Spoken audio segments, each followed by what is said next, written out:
देखो, secret invasion का episode number 3 2 दिनों पहले आ गया है। तो अगर आपने इस एपिसोड को नहीं देखा तो प्लीज़ आप पहले इस एपिसोड को देख के आए, बिकॉज इस वीडियो में बहुत सारे स्पॉइलर होने वाले हैं। तो आज बेसिकली हम बातें करने वाले एपिसोड नंबर 3 पे क्या क्या दिखाया गया और क्या पॉसिबली हो सकता है एपिसोड नंबर 4 पे। चलो बात करते हैं इस बारे में। देखो, स्टार्टिंग आर्ट में मैं आपको एक मेनली इस एपिसोड का प्लॉट क्या था मैं ये आपको समझा देता हूँ। यूएन का एक एयरप्लेन एक जगह से एक रूट से पार होगा और उस रूट पे यूएस नेवी का एक सबमरीन है जिसके अंदर में स्कल्स ग्राबिन के इंस्ट्रक्शन के बाद उस सबमरीन पे कब्जा पा लिए है and they are going to attack a UN airplane. और ऐसा हुआ, अगर यूएन, आप जानते हैं कि यूएन कितना इम्पोर्टेंट पार्ट प्ले करता है हमारी दुनिया पे, और अगर यूएन के ऊपर हमला हो गया तो वर्ल्ड वॉर 3 हो जाएगा। कुछ लोग कुछ देश रसिया के साइड हो जाएंगे, कुछ देश यूएस के साइड हो जाएंगे, ये बोलेंगे कि यूएस गिल्टी नहीं है, ये कोई साजिश थी, और बेसिकली वर्ल्ड वॉर 3 स्टार्ट हो जाएगा। तो अब निक फ्यूरी और थैलोस और इमिलिया क्लार्क मतलब गाया, ये तीनों मिल के इस अटैक को रोकने की कोशिश किए। और बेसिकली इन लोगों का बात यही बात है कि इन लोगों ने इस अटैक को रोक दिया। बट यहाँ टर्निंग पॉइंट ये आता है कि ग्राविन का यहाँ मास्टर प्लान था, यहाँ पर हेड भी उसका, टेल भी उसका। अगर यूएन पे ऊपर हमला हो जाता तो वर्ल्ड वॉर 3 छिड़ जाता, तो बेसिकली ह्यूमंस आपस में लड़ने लग जाते, जो कि इनका मेन मोटिव है कि इंसानों को आपस में लड़वा के खात्मा कर देना। बिकॉज एपिसोड 1 में हमने देखा किस तरह ये टेररिस्ट अटैक किए ताकि यूएस के ऊपर में बात आ जाए। तो बेसिकली ये ह्यूमन का सबसे बड़ा कमजोरी का इस्तेमाल करना चाहते हैं कि ये इंसान आपस में लड़ते हैं। तो बेसिकली ये चाहते हैं कि इंसान आपस में लड़ के पूरे दुनिया को, मतलब इंसानों से खात्मा हो जाएगा और वहाँ पर स्कल्स आबाद हो जाएंगे।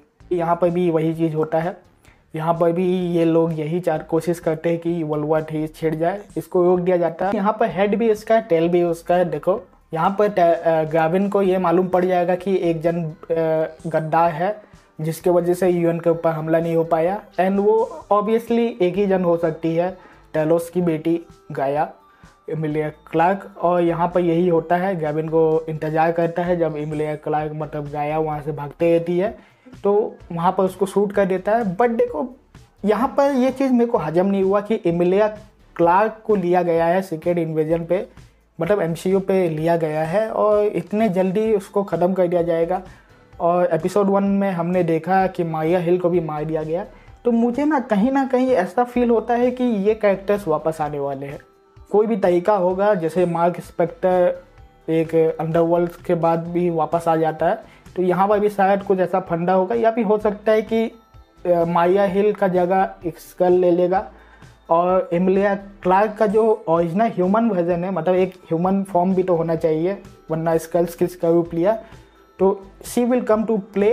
तो मुझे यही लगता है कि इतना जल्दी तो नहीं मारा जाएगा इन लोग को, मतलब इतने बड़े बड़े एक्टर्स को अगर एमसीयू पे इंक्लूड करके इतना जल्दी अगर मार दिया जाए तो ये ऑडियंस के साथ एक धोखा होगा।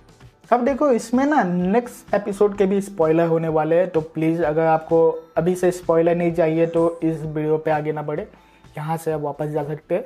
तो मैं बता दूँ, देखो, निक फ्यूरी की जो वाइफ है जो कि एक स्कल है, और हमको यहाँ पर बेसिकली ये चीज़ क्लियर भी कर दिया गया। पिछले एपिसोड में हमको देखने को मिला था कि निक फ्यूरी की वाइफ जो है वो एक स्कल थी और निक फ्यूरी को भी मालूम है, उसके बाद भी ये लोग एक साथ रहते हैं। तो बेसिकली यहाँ पर निक फ्यूरी की वाइफ को हमको लास्ट में दिखाया गया कि एक जगह पे जाती है और एक पार्सल के अंदर से उनको गन मिलता है एंड फ़ोन आता है एक बंदे से, और यहाँ पर स्पॉइलर होने वाला है।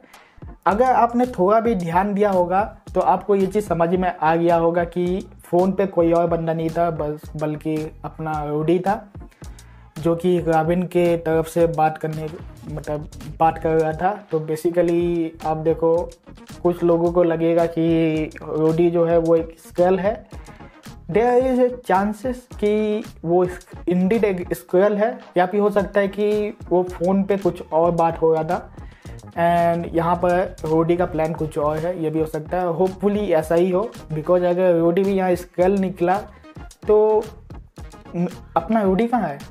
ये शो ना थोड़ा थोड़ा टेंशन बिल्ड करती है हर एक एपिसोड के एंडिंग पे। जैसा कि सेकंड नंबर के एंडिंग पे, फर्स्ट नंबर के एंडिंग पे हमको मरिया हिल का मौत को दिखाया गया। सेकंड वाले एपिसोड के एंडिंग पे हमको निक फ्यूरी की वाइफ को एक स्कल के जैसा दिखाया गया और हमको ये सोच में रख दिया गया कि क्या निक फ्यूरी को मालूम है, एंड इट टर्न आउट कि हाँ निक फ्यूरी को मालूम था। देन फिर इस एपिसोड के एंडिंग पे हमको गाया की मौत को दिखाया गया और निक फ्यूरी की वाइफ का इन्वॉल्वमेंट, रूडी का इन्वॉल्वमेंट दिखाया गया। तो अब हो सकता है कि इसके नेक्स्ट एपिसोड में हमको इसका जवाब मिल जाएगा कि रूडी असल में निक फ्यूरी की वाइफ से क्या बात करेगा। तो ठीक है, आज के इस वीडियो के लिए बस इतना ही। I will see you in another video. Until then, bye bye.